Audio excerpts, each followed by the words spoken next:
Welcome to Pretty Lies and Alibis. Let's seek the truth and travel the long road to justice together. What you know, Alibis. Welcome to another episode of Pretty Lies and Alibis. I'm Gigi. I'm home, and I'm home for good. Well, at least until Lori Vallow's trial starts next month. I'm going to be going up to Idaho and cover that a little bit for Law and Crime News. So I'm looking forward to that. Won't be up there for 6 weeks solid, though. I can tell you that. So I may come up every now and then. It's going to be a minimum of a 10-week trial. So definitely have some room to wiggle, to not be gone so much. All right. So we're going to talk about sentencing and also what can Alec expect making that transition from jail to prison. We covered this on a previous episode over a year ago. I pulled those notes back out since we have so many new listeners, and we are going to go through some of the changes he can expect going from county jail to the big house. All right. Got to give some thanks.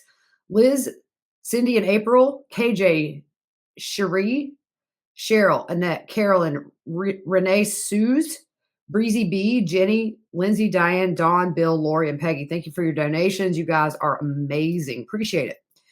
All right. Music fact of the day. I thought it was appropriate. Folsom Prison Blues by Johnny Cash.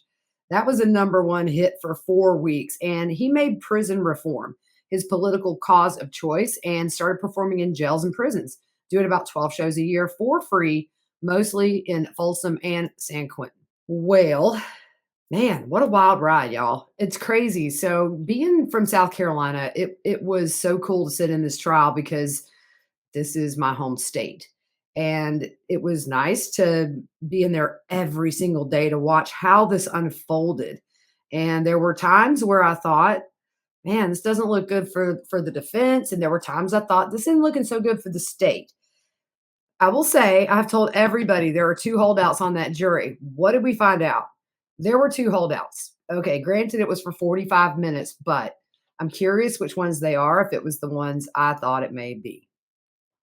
So let's move to sentencing, and we will hop into this new change that he has coming.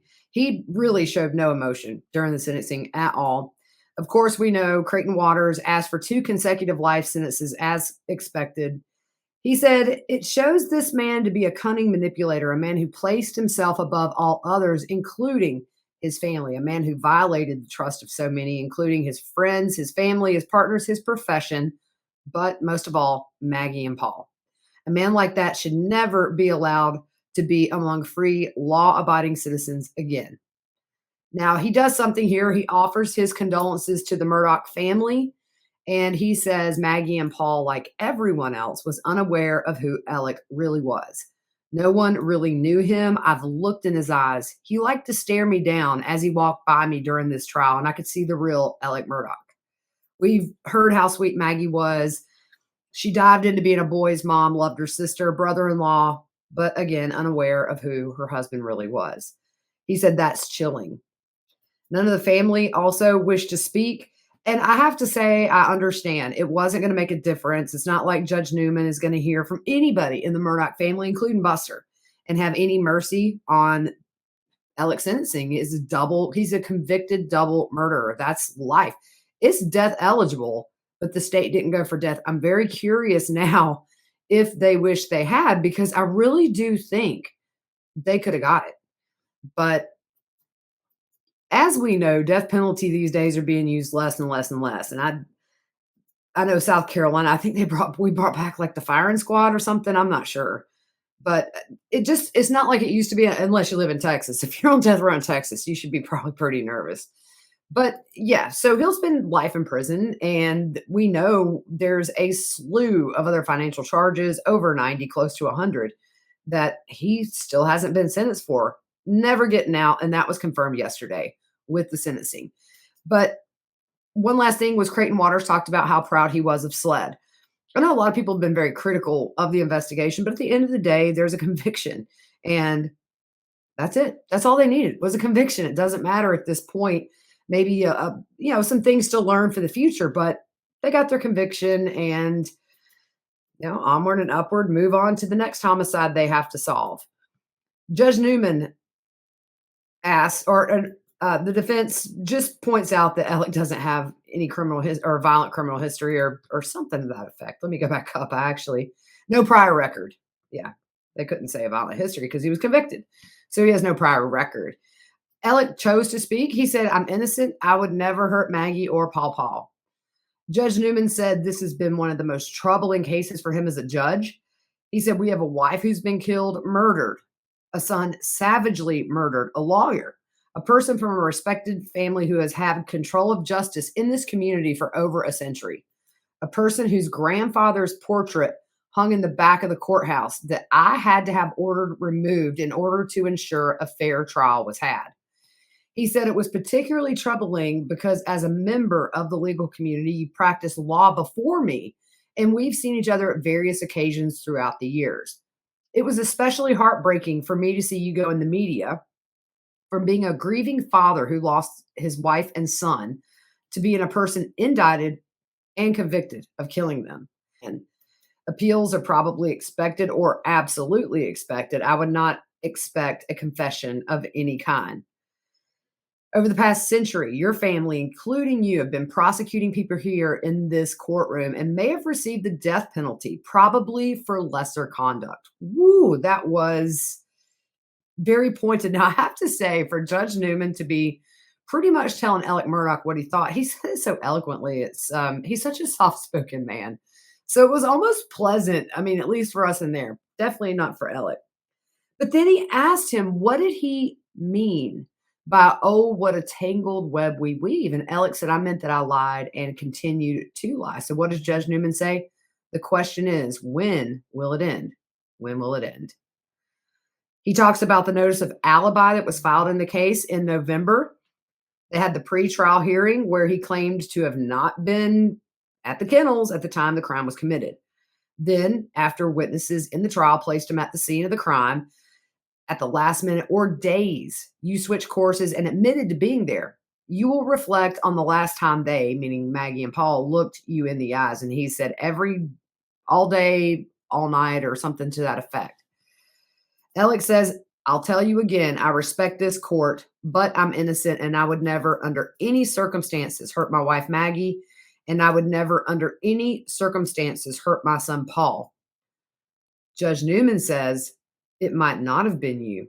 It might have been the monster you've become. If you take 20, 40, 50, 60 opioid pills, you've become a different person."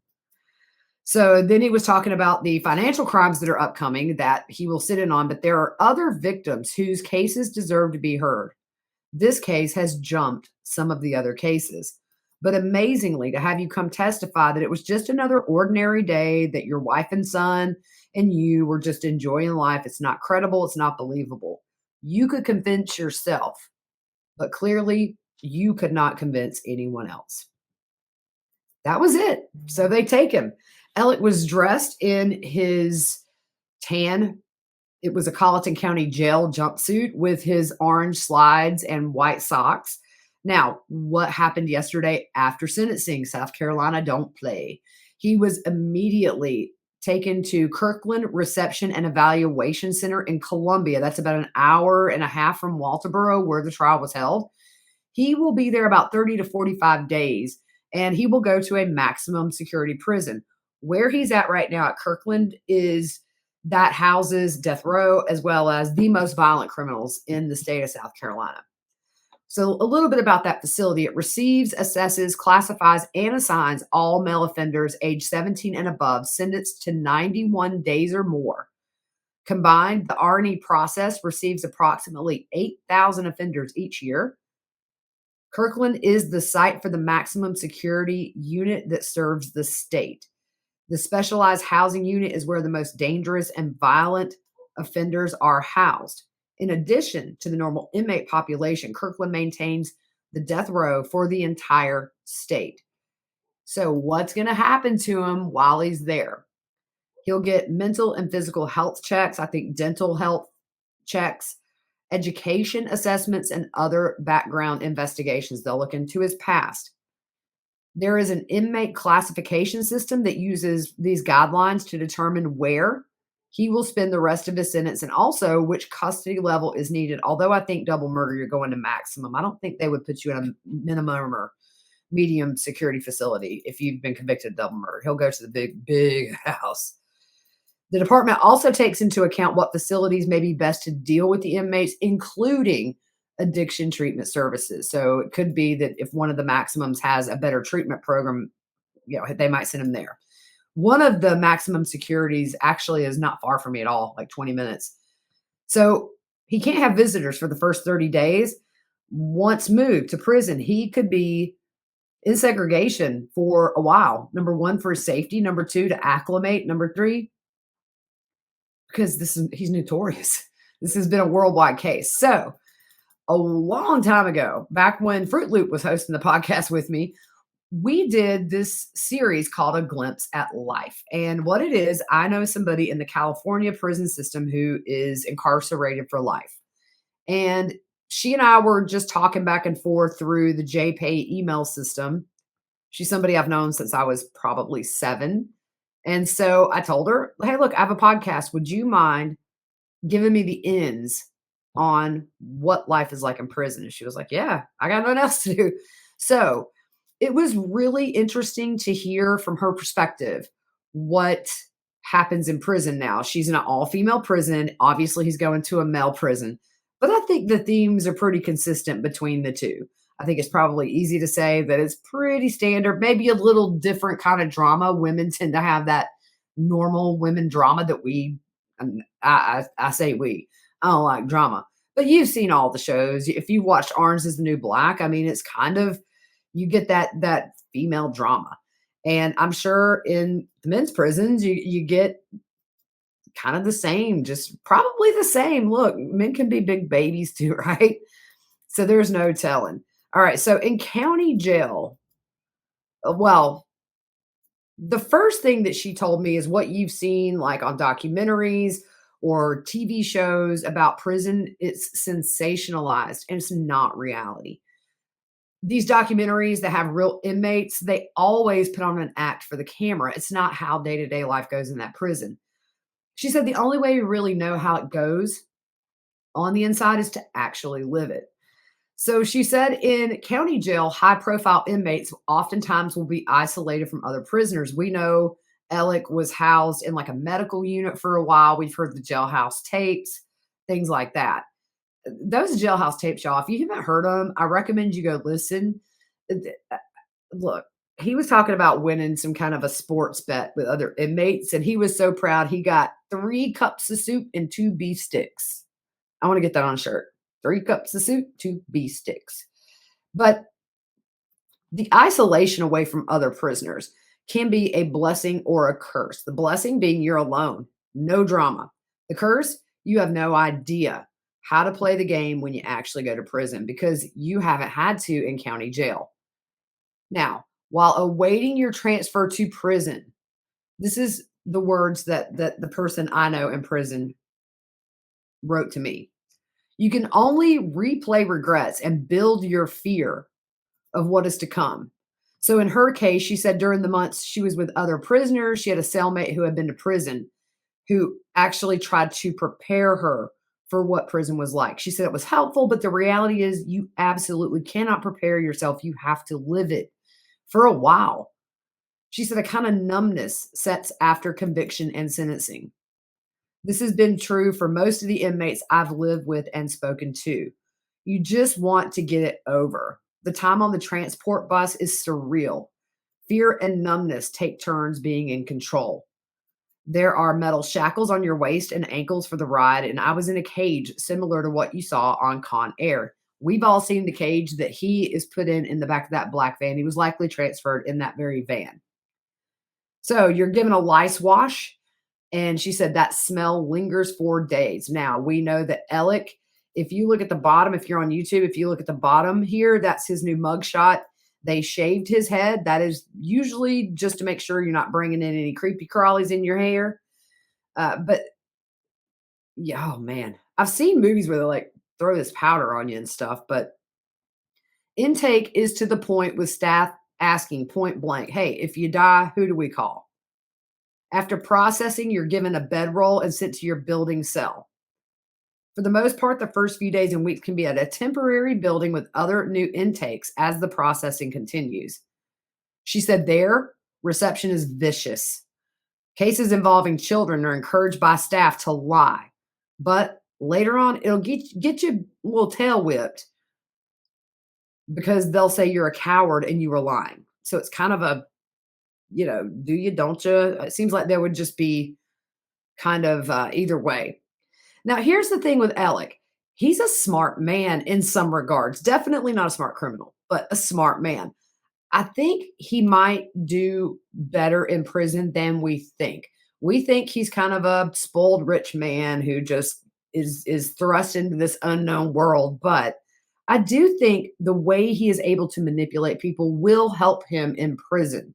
He's tall. He's 6'4", and I will tell you, you really see how huge this guy is in person. Very tall. Who knows? I mean, maybe he can't throw a punch. I have no clue, but somebody that big, it kind of makes me feel like maybe he might not be so much of a target.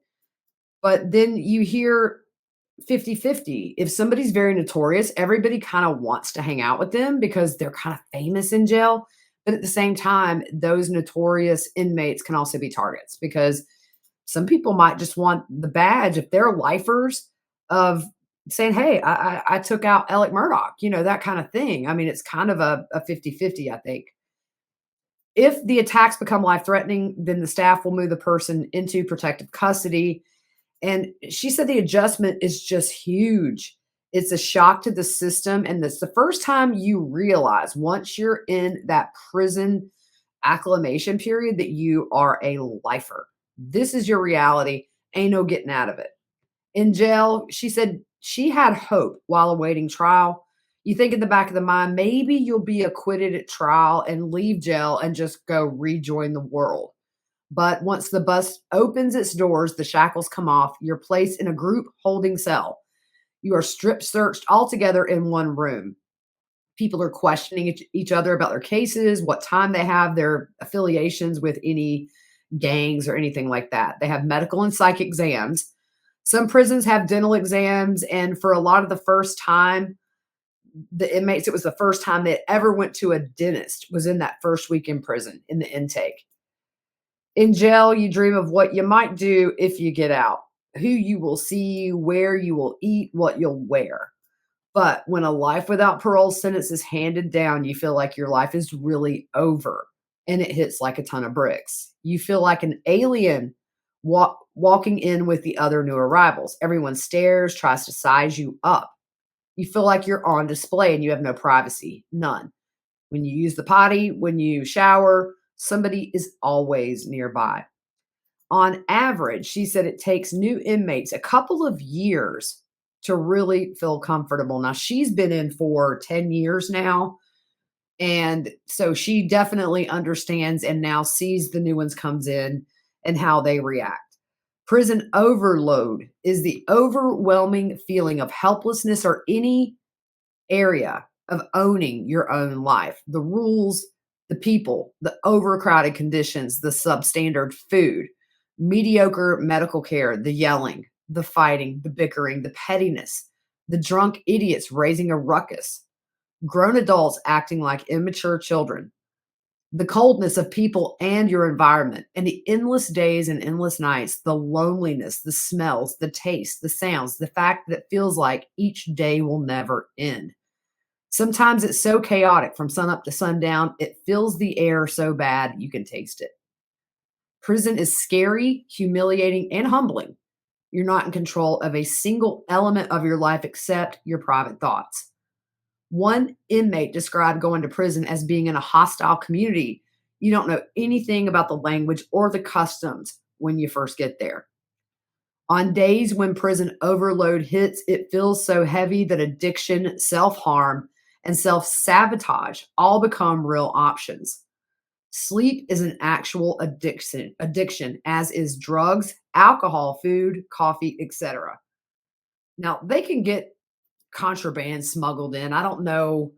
Maximum security, it might be harder, but I mean, People get cell phones all the time in prison. It just, I don't know. I wonder how people get that stuff in.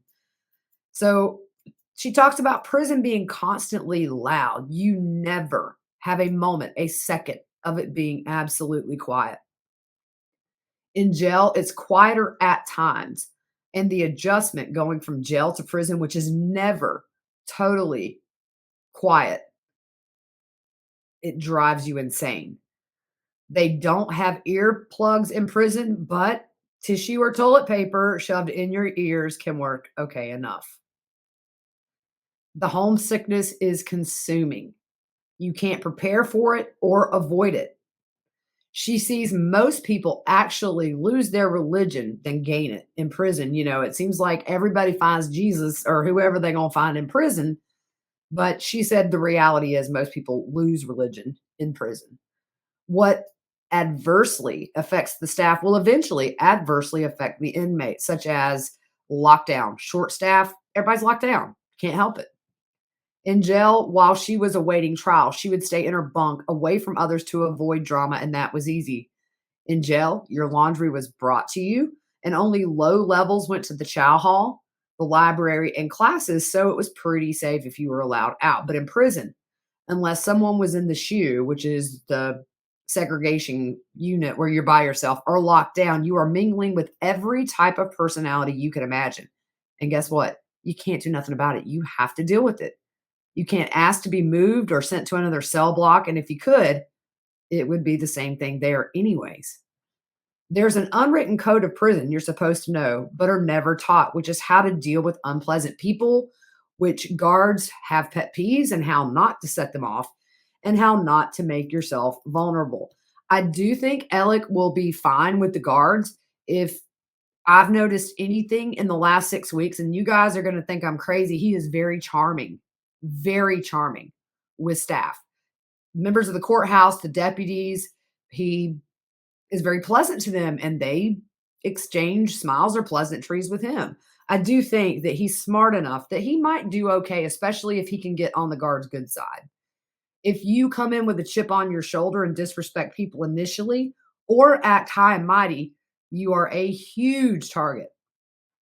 Some inmates will do things early on to deflate all that. If somebody comes in thinking they're better than anybody, and you think about that, this is somebody who had law enforcement in his back pocket.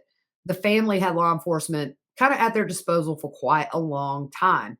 Now, he really is equal to the guy in the cell who grew up the exact opposite from him, maybe in an abusive, terrible home, poverty stricken, no education. And then you have somebody like Alec who had multi-million dollar properties, had multi-million dollar years that he made outright on his own, and then all the money he stole.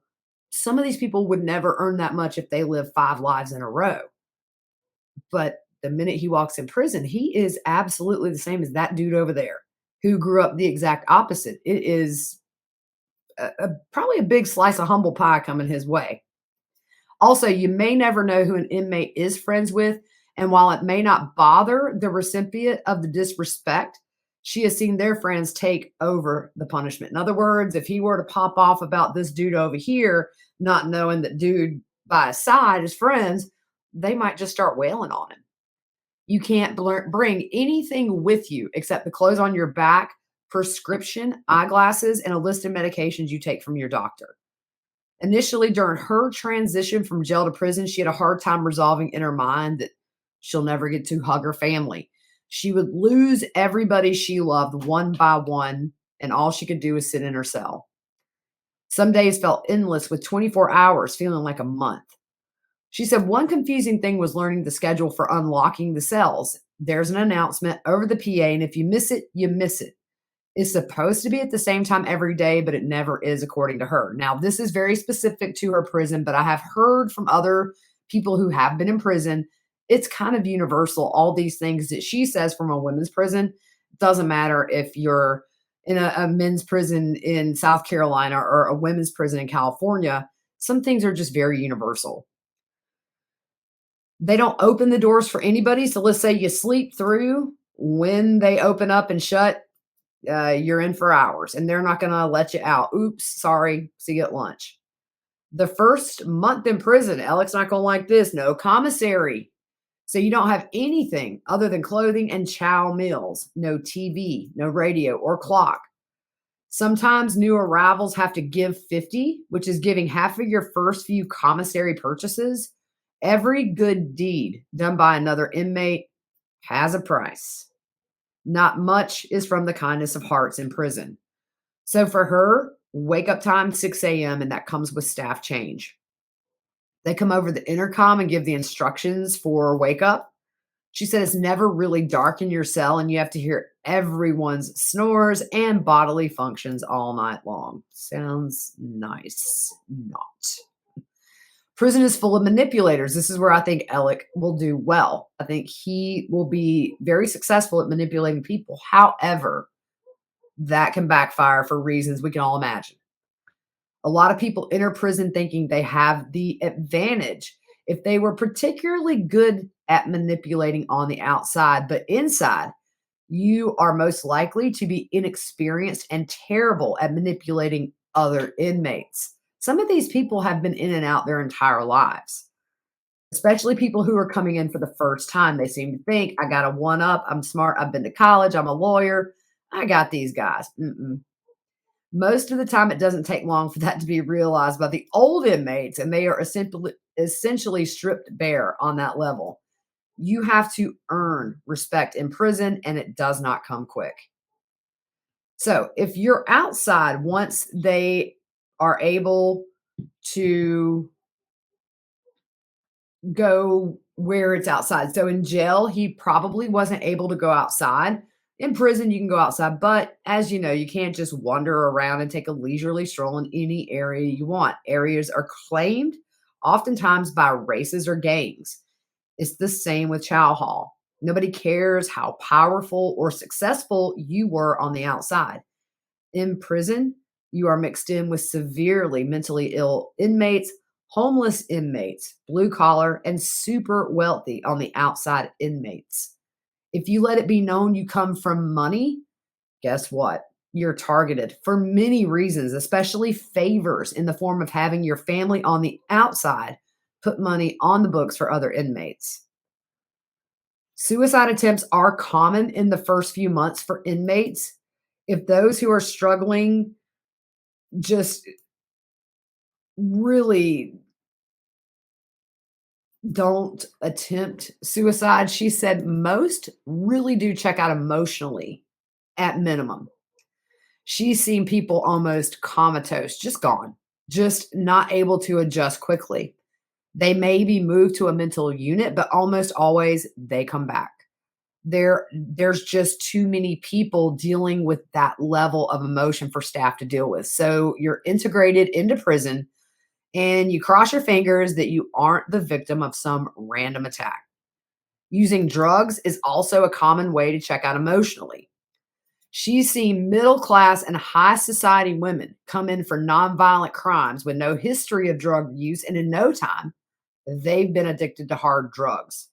The reality of prison is sometimes too much for people to come to terms with, so they turn to substance, which, if it's available and you're a lifer, it might be hard to try to stay clean if it's available in prison because but then again, he claims to well, he says he's been clean for over 500 days and he's very proud of that, but you think about it, you get hooked on something in prison and then it's not like you can just hop in your car and go get more when you're out. Seems like such a gamble. Number one, you don't know what you're taking. Good grief. I mean, just get it from random places. But also, what happens when you're back into full-blown addiction and then you got to withdraw all over again? The higher profile criminal, the more you're targeted. People get very jealous if your case made you known far and wide. Breaking that persona is one of the very first things to happen to new, more infamous inmates. She said, if you hurt a kid, it's even worse. Some high profile inmates will find a group that offers them physical protection, but the verbal and emotional abuse never stops causing the inmate to constantly expect something to happen to them. She said, prison seems like you're trapped in the drama of high school, but you don't go home at the end of the day. In jail, you mostly have free time. Some meet with their lawyers more often than others. So free time isn't always all day for some, but in prison, things are much more uniformed with scheduled times to be out in common areas. When where this girl is, you're required to attend programs such as jobs, school, or treatment programs. If you don't show up, you get written up and there are consequences. So in her bunk, there are eight people. Now, this was during COVID. So I think that they just were trying to pile them in so they could isolate the COVID unit. But there were eight living in a 19 by 24-foot cell. It had two sinks and a toilet, no privacy. That toilet right there in plain view of everybody. So you got a bad stomach ache, everybody is going to hear and see and smell what you're doing. She said no body function is private. Oh man, you can get on people's bad lists real quick for things like if it smells up the cell, or if you need some gas X, but you can't afford it from the commissary. You get my drift, y'all. Those two things can really, really get you, um, yeah, can get you hurt. Dangling your feet off the top bunk can get your nose busted. That is actually a sign of really deep disrespect. But she said the culture shock is the worst of her life. Everything is different, and there's nothing on the inside that functions as it does on the outside. First timers frequently fall into a consuming depression. The first few months in prison is a jolt to every sense you have. Jail doesn't prepare you for prison in the least at all. Two totally different worlds. Your body releases a lot of stress hormones and adrenaline on a constant basis, which causes all kinds of mental health issues. She's seen a lot of new arrivals constantly on edge, jumping in fear with loud noises, which are very commonplace, and also when an argument breaks out. She's seen fights break out with new arrivals that wouldn't have happened if defense hormones coupled with stress weren't at play. Some new arrivals are hypersensitive and add punishment for acting out to a knee-jerk reaction, which is fueled by hormones, and your first few days can be really traumatic if you kind of pop off because you're stressed. In jail, you don't talk about your case to anybody. Another inmate could turn around and use that obviously to their advantage for a lighter sentence if you admit things that the prosecutor would want to hear. The prisoners who are first timers have the most challenging acclimation. She's seen new arrivals to prison cry in the corner for weeks until they finally accept their fate. People who are in for nonviolent crimes have the hardest time adjusting, which now Alec is in for violent crimes. Newbies almost always make two mistakes: asking someone what they're in for and how long they have on their sentence. You'd be surprised the number of people who haven't memorized phone numbers and forget they can't pull their phone out. She has seen absolute breakdowns when new inmates realize they don't know any numbers to make that first call you crave after intake. If you're extra chummy with the guards, it's a huge red flag for other inmates, though. We talked about how I think Alec will be fine with the guards, but might put him on some radar. A lot of new arrivals lose weight, but once you're more comfortable, weight gain is a huge risk in prison because the food that you get from the commissary is not healthy. It's literally, y'all, like dollar store food. It is bad. And I've done an episode on the commissary list of a prison here in South Carolina. I need to repost that maybe. If you stay in your cell, you don't get much exercise at all. You could be on lockdown for days or weeks because with COVID, there was an outbreak or also staff shortages. For her, she gets up and walks 7 steps to the restroom, followed by 5 steps to the sink, 5 steps to the bed, followed by 7 steps to the shower. So you see, in prison, he will have more outdoor time. But like you say, you got to find your group. You can't just go wandering all over. You might invade somebody's turf and you're going to have problems. When someone is having a mental health episode, it can keep the entire block up all night long. You can't turn on anything to drown out the noise, and newer inmates struggle to adapt to these situations, and it can be very scary. I asked her if there's a lot of fakers of mental illness in there, and she said not as many as you would think because actually the psych unit is worse than just being in Gen Pop. She said most will make that mistake one time and one time only to fake mental illness to go to the psych ward. And she said that Typically, once they see how bad it is there, they are ready to get back to gym pop. She said it's hard to spot the fakers because people are really good at faking. Also, some have been faking since they were children and just are it comes so natural.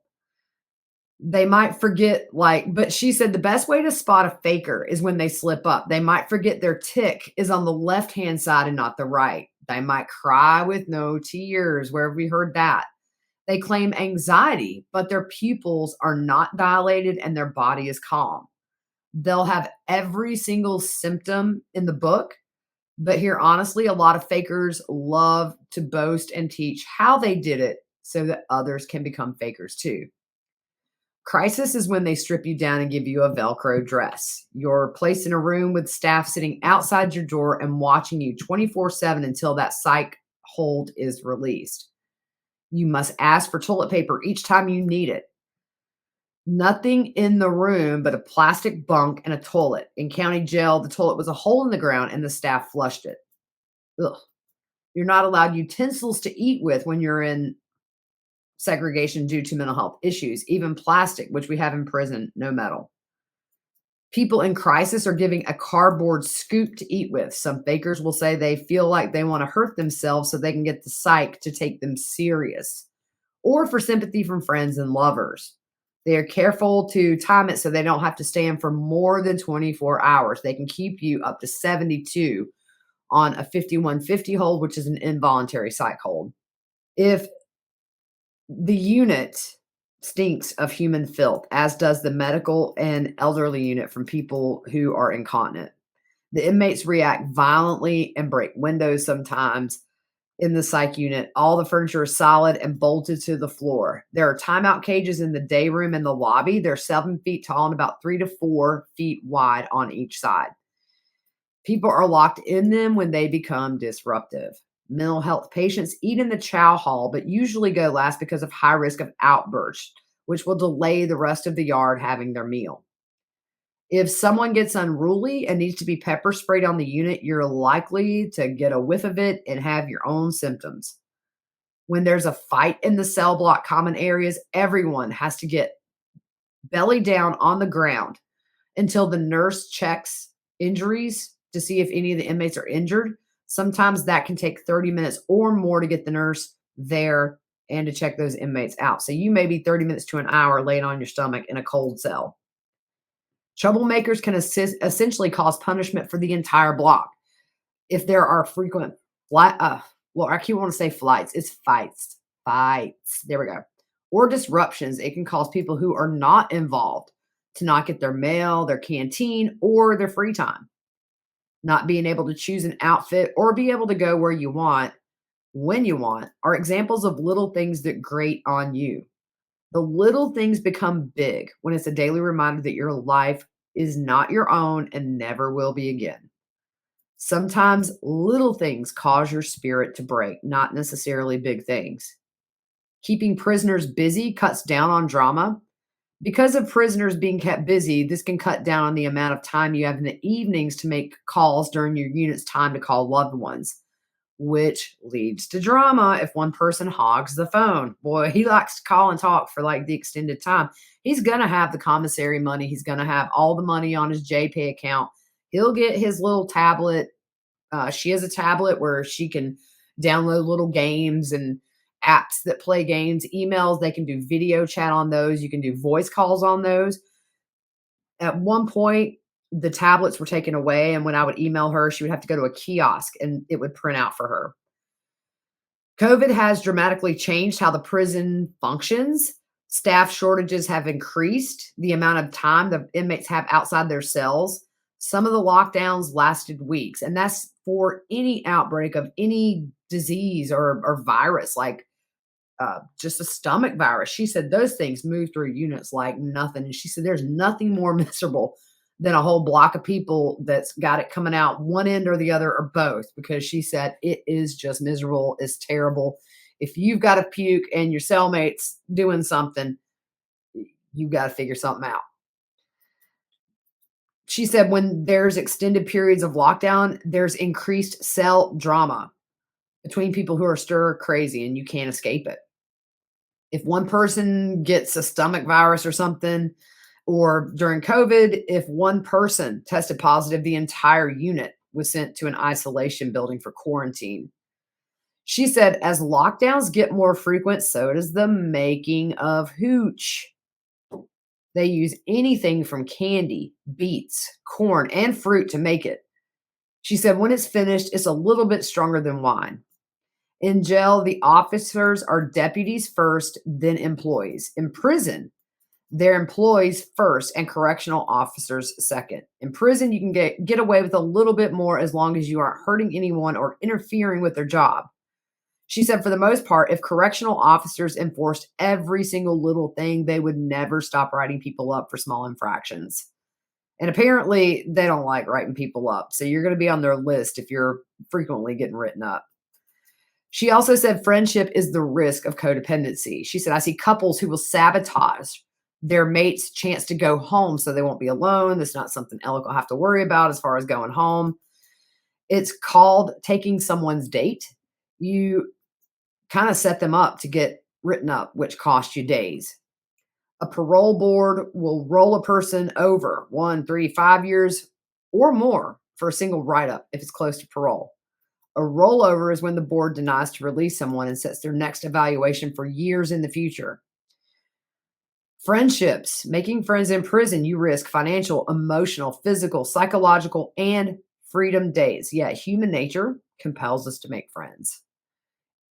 She said it's very bittersweet when a friend gets paroled because you're happy for them, but lifers don't have the potential to get out. And when someone leaves, it's a reminder that person's never going to be you.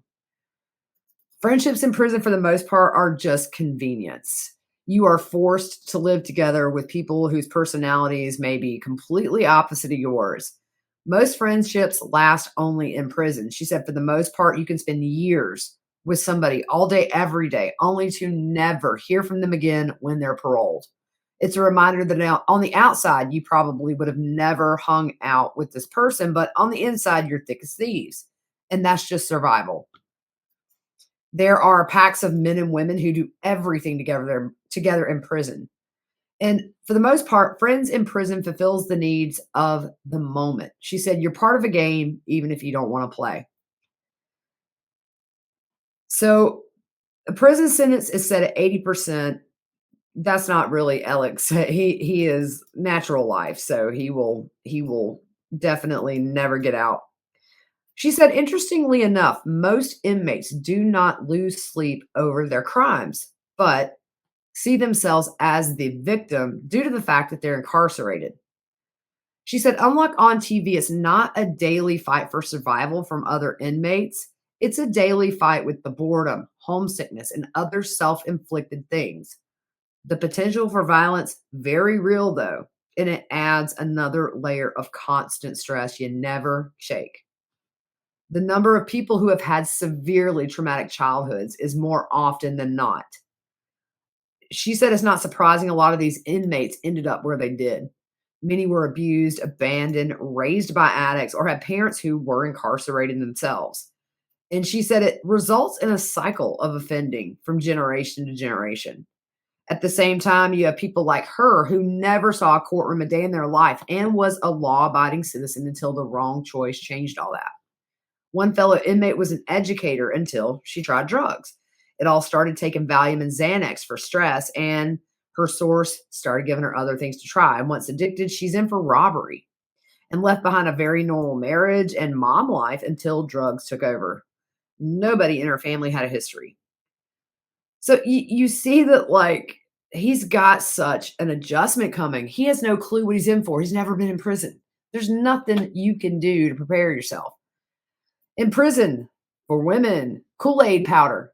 That can make hair dyes, pencils, hair curlers, or you can use those bars. Just we wonder how Lori Vallow gets her curls she wraps around in bars. The clothes on your back will likely be the only tangible items you physically bring when you go to prison. Other than prison-issued clothing, you get shoes and bedding. Typically, also 1 razor, 2 bars of soap, a styrofoam cup, a toothbrush, 1 small tube of toothpaste or tooth powder, and then 1 small pencil upon arrival to prison. Man, wow. Just insane.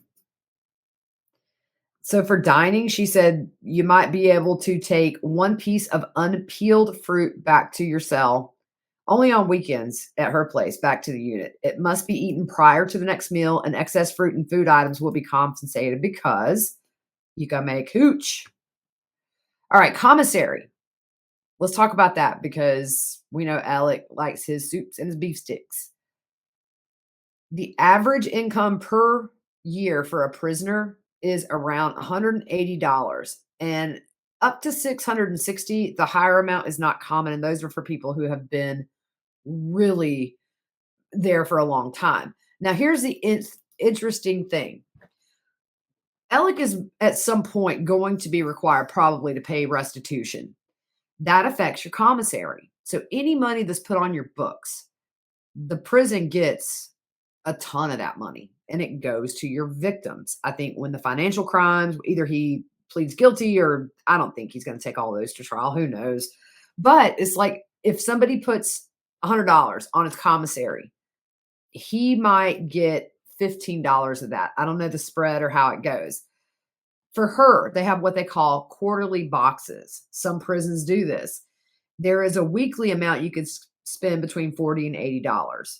They have access to things like they can get Adidas slides. Some prisons have certain things. You can get religious necklaces, just pretty much anything you might see at a Dollar Tree is essentially like what I kind of liken it to. Most rumors are taken as truth, and truth is discounted as rumor. This can lead to drama all day.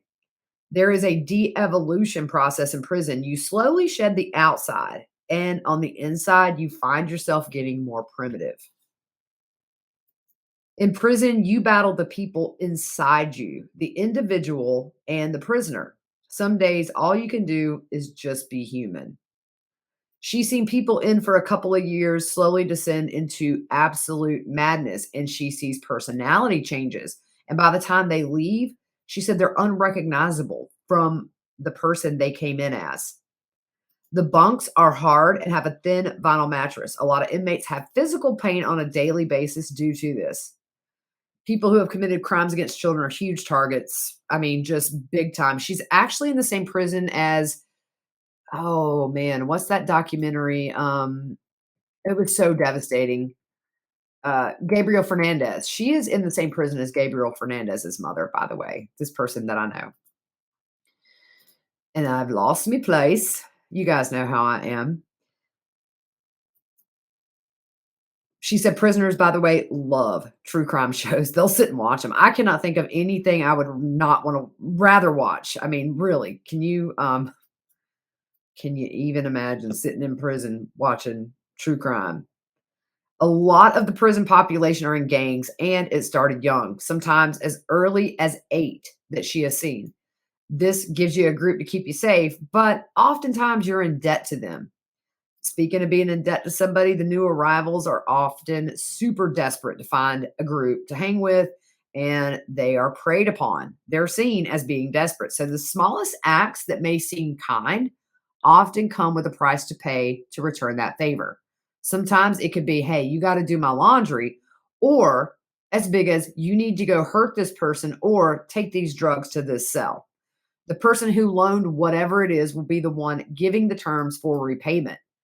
She has seen physical violence, doubling up what you owe, and things like that as forms of repayment. You only have certain places you're allowed to be at during certain times. If you get caught in an area you're not allowed to be in, that's an infraction. You'll be written up. Privileges taken away. Typically, it's phone and canteen privileges that are taken away. If you take away his phone and his canteen, he might go mad. The toll on families who visit, it's very hard. There's a lot of hoops to jump through, and sometimes it takes hours for your family to actually get to that visitation. And they are searched. Sometimes there's bus transport to the facility. It's not like you can just pull in there and go yourself. And then waiting for the actual visitation.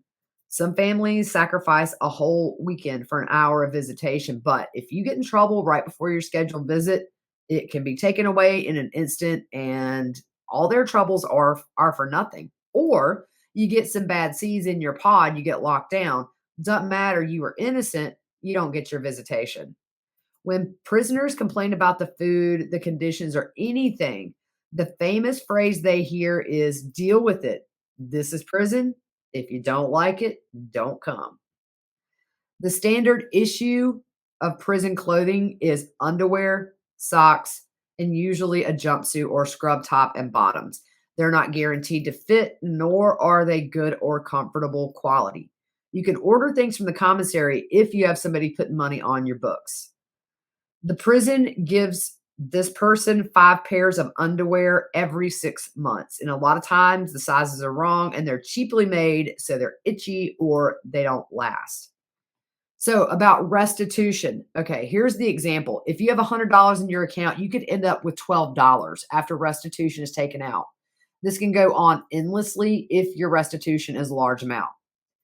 So, for example, this person I know makes 15 cents an hour and her restitution is expected to be paid in full in 100 years. Can you imagine $10 million, y'all? Because think about it. Even though the insurance companies did pay to recompensate some of Alec's victims, these attorneys that work at his firm have had to take out loans. His own brother has had to pay back some of this money. I do feel when the financials come around, his restitutions, he'll have to be in prison 1,000 years to pay it back. But it's crazy. But if that's the case, here's the thing, and we've already heard Alec do this.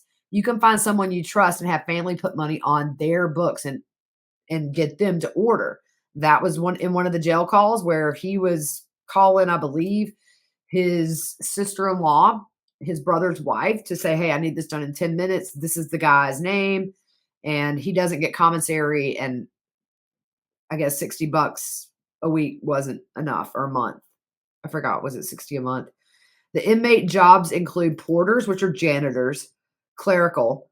You can have kitchens, table wipers, line servers, cooks, central kitchen, which is like your bakers, your food prep, dock workers.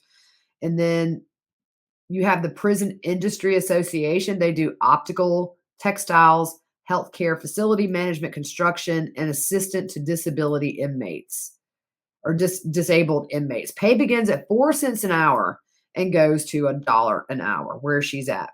So I'm not sure. I'm going to look up what maximum security prisons in South Carolina do, whether they have like a little store that you stand in line to go to or quarterly boxes. So number one, canteen items are overpriced and not good quality. The food, slap full of carbs and salt. So the weight gain in prison is super common. The one thing I have noticed is since the start of trial, Alec started looking really sickly towards the end. And I'm sure stressed knowing that, I don't know. I mean, I really would like to know if he thought that he was going to be found innocent or not. But your commissary or quarterly box delivery, it can be delayed for a million reasons that there's not a darn thing you can do about it. Prison food, way worse than jail food. Meals are usually cold, and by the time you sit down, they're wet from the condensation. Power in prison, very rare. These people with the most power are the ones who can provide their skills to other inmates or someone who always has something of value, such as plenty of canteen money. Once someone has been in a position of authority, more times than not, they become monsters. Can you guys not see Alec Murdaugh becoming the prison lawyer, advising people on appeals and that kind of thing? That's why I think somebody like him might, once he acclimates, might do okay in prison. It might give him purpose, and then he can just walk around and seem like he's the coolest dude there. But it affects people, and that can backfire too. Some inmates have bonds with correctional officers after decades of being around each other. That can lead to rule bending and preferred treatment. While other inmates can get insanely jealous of this, they rarely act out on that jealousy because the last thing you want to do is tick off an inmate who has a bond with a corrections officer. She said, prison is endless with no destination. At some point, you go into survival mode and your needs for survival change at a moment's notice. If you have hearings about your case while incarcerated and don't attend, it can take over a week to learn the results of your hearing. The girl I know, she doesn't leave her cell hardly ever. She doesn't even leave the prison for doctor's appointments because she said just seeing outside the prison would be a detriment to her mental health knowing she has to go back. She said, there's plenty of drama on a daily basis, but for the most part, it's just boring and routine. And that is kind of how she explained prison to me. Now, I may pull some stuff this week and kind of reformat this glimpse at life because I think it's relevant. It's what everybody's kind of wondering now that we have the guilty verdict. He's sentenced to 2 consecutive life terms in prison. What's it going to be like? And unless you've been in there, you don't know. And I ain't been in there, y'all. So I'm relying on somebody who is currently in there. All right, guys, we'll see you on Monday. I'm looking forward to a day tomorrow of, I'm not even setting an alarm. Y'all, I might wait. I'm gonna go to sleep here soon. Grammy went home tonight, by the way. Can I just say, bless her heart, she's been such a huge help, and she's been back to normal for a few weeks now. And I really thought she was gonna stay with me, but she's like, well, maybe I'll go back home. So I'm actually going over to her house to take all of her stuff. My mom's with her now. I'm so sad, y'all. I'm gonna try to convince her to sell her house and just build on mine so she can be with me forever. Because I'm just gonna worry about her all night now. Is she okay? All right, y'all. Thanks to all the new listeners. Please stick with me. We've got a lot coming up in 1 month. Literally, maybe 1 month from today. So Lori Vallow's trial that is severed. I'm going to do a big catch up episode on Monday for Brian Koberger, Lori Vallow, Dylan Rounds. There's been an arrest in his murder. So relieved to hear that. Monday's going to be a big catch up episode. So those are going to be 3 of the cases I'm following right out of the Murdaugh gate. But at the same time, I will be following Murdaugh still. There'll be some news to come out, I think. And also, we're gonna 1 month from today, I literally could be on a plane to Idaho. My son, so her trial starts April 3rd. It was severed last week. Her and Chad will not be tried together anymore. I was absolutely shocked. But her trial starts April 3rd. She did not waive her right to a speedy trial. So they had to do it. They had to sever. There's some outstanding DNA, I believe, that's affecting the defense being able to test for Chad. And so Judge Boyce couldn't delay Lori because that would be a constitutional violation and a huge risk of her, having these charges just go away. So I think it was the right choice. It probably wasn't the easiest choice, but look, we never want to do anything to where either of them get out on a technicality. I hate it for Kay and Larry and everybody in that family on all sides who's going to have to sit through 2 of these. But you know what? Sit through 2 instead of sitting through 1 while the other walked free because their right to a speedy trial was denied. So this is a strong family. They got this. But 1 month, y'all, less than a month now, Lori Vallow will go to trial. Seems like forever she's been arrested. That's the case that launched this podcast. So I really wish they would televise it, but I will be up there as much as I possibly can once my kids get out of school in May. Really thinking about just renting a house up there for the rest of the trial. It's supposed to last 10 weeks, I think longer. It never goes. Remember, Murdaugh was supposed to be 3 weeks, and here we are nearly at 7. So I do think that one will take a little bit longer too. So that's where I'll be next. I'll cover that some for Law and Crime, always for the podcast. Podcast not going anywhere, y'all. I've had a lot of messages, which, by the way, I'm planning on diving into. I don't think I've checked my inbox in 6 weeks, y'all. My day started at 6 a.m. and did not end sometimes until 2 a.m. I have 89 text messages I haven't even read, but I've just been tired, everybody. So if I haven't answered you, I'm not ignoring you. I don't even want to know how many messages I have, but I'm going to start ticking those away. I love reading everybody's messages. Thank you guys for the compliments for the Law and Crime stuff I did. It was new, and but I had a really great time, and it was so fun learning something new. So I'm going to do it for Lori Vallow, Chad Daybell. Can't wait to see everybody up there. A lot of alibis up there, a lot of precious people to me. So the train don't stop, y'all. We're just going to keep on going down the track. But for tomorrow, this girl stopping, and I'm just going to lay on the couch with my youngest, and my teenagers will probably be like, yeah, we'll see you later. That's all good. That's how it should be, right? Okay, guys, we'll see you Monday. Have a good rest of your weekend.